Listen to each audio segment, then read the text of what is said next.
Hello dear listener. Today I want to talk a little bit about the Battle of Waterloo, specifically the Dutch role at the Battle of Waterloo. What's not well known is that there were quite a few Dutch troops actually fighting at Waterloo, being the third biggest force there. To give you a little idea of the numbers, of the about 120,000 troops commanded by Wellington and Blücher, there were 25,000 British troops, 50,000 Prussian troops, 17,000 Dutch troops, and then an assortment of diverse German troops from different little states, Hanover, Brunswick, Nassau, and a number of troops employed as mercenaries by the British called the King's German Legion. This means that about 80% of the forces at Waterloo were German and Dutch, Germanics in other words, and only 20% or so were British. That's interesting because, of course, in fiction it is often portrayed as a battle where the red coats defeat the blue coats of the French, a British victory over France. The Battle of Waterloo is, of course, the end of Napoleonic rule. It's the end of about 20 years of warfare in Europe after the French Revolution, and it's kind of like the glorious British finally put down the revolutionaries and restore order in the monarchy and the aristocracy and so on. Fact of the matter is that this is not true. Fact of the matter is that the battle was owed at least as much to the Prussians as to the British, and the Dutch actually did quite a lot of the fighting at the Battle of Waterloo itself. To give you a bit of a setting of the battle, as the 100 Days, when Napoleon returned to France, the Allied troops wanted to invade France and depose him. To that end, they assembled a diverse army in Belgium. Belgium was at the time still part of the Kingdom of the Netherlands under the Prince William of Orange. There was one army assembling near Brussels under the command of Wellington, consisting of British and Dutch troops and diverse troops of the smaller German nation states. Meanwhile, the Prussians were moving in from the east from Germany itself. To defeat these armies, Napoleon decided to adopt a strategy of separation, to drive a wedge between the two armies and not allow them to form up together. So he attacked the Prussians with his full force and moved one corps forward to attack Wellington's assembling army. This was the Battle of Quatre Bras. Now, the Battle of Quatre Bras was actually fought mostly by Dutch troops, the 1st and 2nd Dutch divisions under the command of Prince William of Orange, which held out throughout most of the day, and were then reinforced by Wellington, forcing the French to retreat. Now, in historical fiction, for example the series Sharp, the Dutch are portrayed as cowards or as inexperienced troops. This is actually very far from the truth. Quite a substantial amount of the Dutch troops, especially the NCOs and officers, had been under French command for the last years and had fought in Iberia and Italy, and some even had fought in Russia. So they were not inexperienced. More to the point, the British actually didn't send most of their veteran troops towards Waterloo either.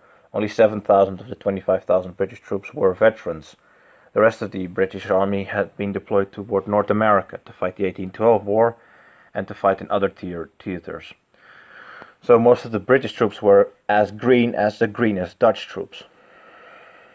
Now, when portrayed in historical fiction, the Prince William of Orange is portrayed as young, inexperienced, and cowardly, especially in the Sharp series. However, he was about as old as most brigade generals of his time, and he had been a military officer for quite a while. He showed absolutely there's no proof that he was a coward in any way, or that he led his men poorly. In fact, the Dutch troops, throughout the Battle of Quatre Bras and the Battle of Waterloo, showed to be quite good and took most of the actual fighting. So when the Battle of Quatre Bras, which was a strategic victory for the French but a tactical defeat for the British, because the Prussians had been pushed back and defeated, so Wellington was forced to withdraw towards Brussels. Keeping in communication with the Prussians, he decided to offer battle at Waterloo, which is 12 kilometers away from Brussels itself, on the condition that the Prussians would march towards his position to reinforce him. The Prussians, meanwhile, were being pursued by about 35,000 French against 50,000 Prussians, So what they decided to do was conduct a fighting retreat with 3 corps and send 1 corps toward Waterloo as reinforcements. So on the dawn of the actual Battle of Waterloo, the scene is like this. Wellington's army is entrenched on a hill line and between a woods with 2 farmhouses out in front of them, which they've reinforced.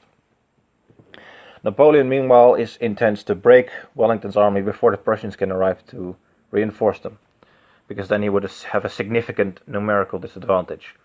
There were about 75,000 troops under Napoleon's direct command, facing about 70,000 under Wellington. The disposition of the Dutch troops at the Battle of Waterloo was the majority of its forces were deployed on the right wing, holding the edge on one of the farmhouses, and the second group was deployed on the left wing inside a little town to reinforce the left, meaning that almost all of the Dutch army was deployed on the front line, and they would take quite a lot of the beating. The battle started with an infantry assault by the French on the 2 farmhouses, intending to overwhelm them, and from there deploy artillery and riflemen forward so they could attack the actual main body of Wellington's army on the ridge. Most of the day was taken up by infantry assaults from both sides to the farmhouses, which was kind of a stalemate, with very heavy fighting but no real progress being made. Eventually the British, being hard-pressed on the farmhouses, decided to launch a huge cavalry attack. About 2,000 heavy cavalry of the British elite cavalry charged the French infantry, managed to push them back, pushed too far, were counterattacked by French cavalry, mangled, and forced to withdraw.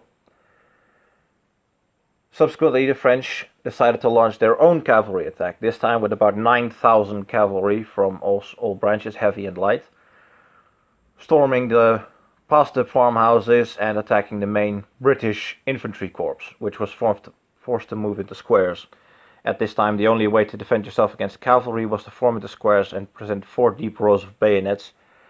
Cavalry can't do anything against squares, but if infantry stays in line, they will be mowed down by cavalry. The thing is that the cavalry attack forced most of the infantry to stay in square for the remaining few hours, meaning that the French were free to overwhelm the farmhouses with infantry, and no British or Dutch or German infantry could be sent forward to reinforce the farmhouses. So they took the farmhouses, brought up artillery, and started pummeling the front lines of the Allied armies with artillery and riflemen. This is, of course, where the Dutch were positioned. And during the course of the battle, about 50% of the Dutch army was counted as casualties. Only a few divisions of the British actually had that high level of casualties. At the same time, because the British had thrown their cavalry away, Dutch cavalry was spent trying to counterattack the attacking French cavalry, meaning that of the Dutch cavalry, almost none survived.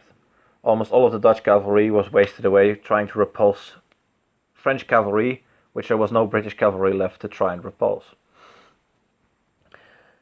The position at about 4 o'clock was, one of the farmhouses had fallen to the French, one was surrounded. Most of the infantry on the Allied side was forced to keep into square because of constant cavalry attacks and were being pummeled by artillery. Wellington might well have lost the battle if nothing had happened at this point. However, the Prussians, their advance corps, managed to arrive in time to reinforce the line and counterattack the French cavalry, forcing them to be pushed back. The arriving Prussians demoralized the French, causing a general retreat, which Napoleon decided to try and counter by launching all of his reserves in the Imperial Guard forward. The Imperial Guard conducted an assault for about an hour on the main line of the Allied armies, eventually was repulsed, and in general disarray retreated. Again, the Dutch were still at this time at the front of the line and were kept at the front of the line throughout the entirety of the battle, which is why they suffered such high and substantial casualty counts. When you watch movies like the 1970 film Waterloo, there are only redcoats to be seen anywhere. There are no Dutch. There are no Germans. In sharp, The Dutch cavalry at the Battle of Waterloo is portrayed as cowards who refuse to charge. The Dutch infantry is portrayed as being put at the back of the line and barely able to hold. And this is all completely inaccurate. The Dutch were at the front of the line, the Dutch cavalry was spent assaulting the French cavalry, and the Dutch troops were quite experienced. Just wanted to inform the listener a little bit about that, this little historical fiction. I think there's several reasons for this historical fiction existing, of Waterloo being some kind of British victory, where it was actually just one of the many battles between Germanics and French, because the British actual presence was not much more than an afterthought. Only 20% of the forces were British after all. But one of the reasons that the Dutch get so negatively portrayed is probably because of historical rivalry between Dutch and English. The Dutch had, of course, dominated the seas for most of the 17th century, defeated the British. The raid at Chatham, the Channel Wars, we all won that over the Brits. And the Brits, as sort of bitterness, have all these terms about the Dutch. For example, Dutch courage, where you drink before battle to gain bravery, which is, of course, just a smear against the Dutch, because the British couldn't stand that we were victorious. The only reason the Dutch actually receded at the end of the 17th century was because our own stadtholder, Prince William III, became King of England and decided to favor England over the Netherlands. But for quite a long time we were the dominant power in the North Sea and one of the biggest maritime world powers, and the English were quite envious.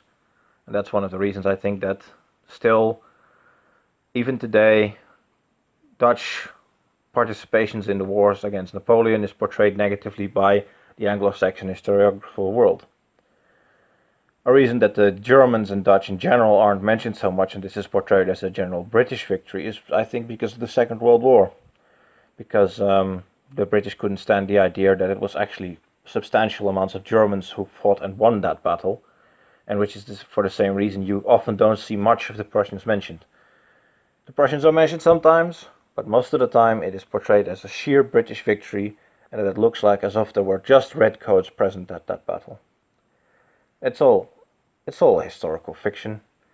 The truth is, the Dutch were at the front of the line, suffered more heavily, fought harder than any of the British.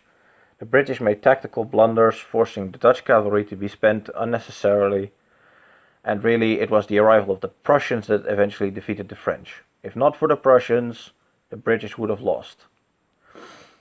That's all really.